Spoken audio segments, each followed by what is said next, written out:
Do violent video games have an effect on kids? The United States is the largest video game market in the entire world, sitting at 13.3 million. More and more teens, kids, and young adults are playing these games, and as a result, they are becoming more and more violent.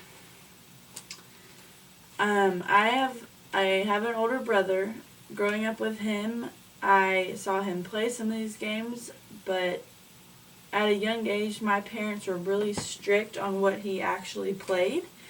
So he didn't have very many options, and he didn't get the option to play the violent games that some kids do today. Firstly, there seems to be a connection with more and more young people becoming more violent and the violent video games that they play. According to CBS, viewing more than 150 research papers, the task force found a consistent relationship between the games and the increase in aggressive behavior, as well as a decrease in pro-social behavior, empathy, and sensitivity to other people. Over 90% of children play video games, 85% of those games containing some sort of violence. Adam Lanza, the Sandy Hook elementary shooter, was said to have been obsessed with playing these violent video games.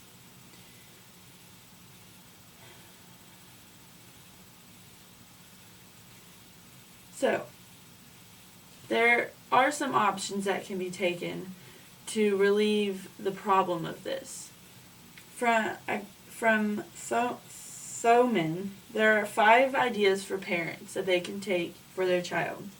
One would be reducing exposure to media violence. This would include less TV, less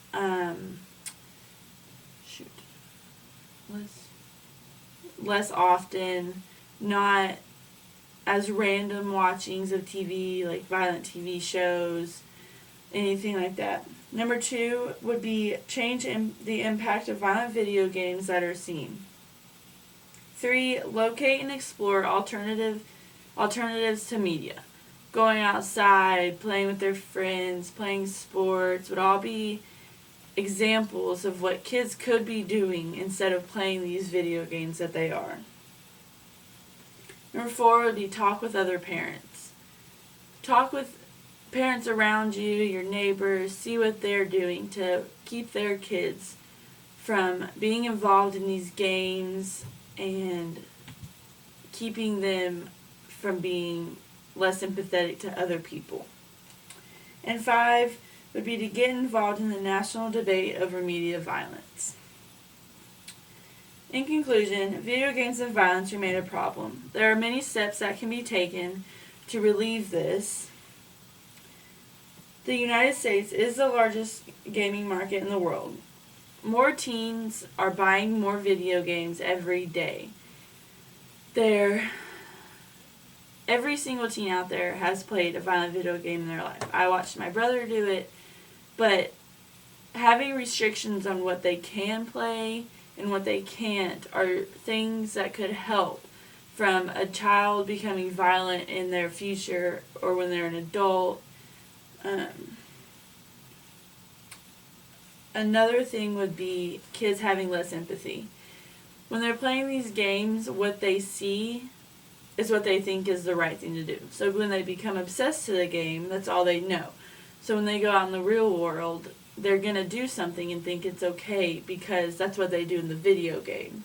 So it has to be okay because it's okay on there. And it's not. There are many steps that can be taken to prevent these children and teens and young adults from becoming more violent when they get older. And I believe that the one main source to that would be to not even buy the video games for your kids. If you realize that your kid has an obsession with that, then they can be taken away, and there are many alternatives that the kid could be doing, like playing outside. So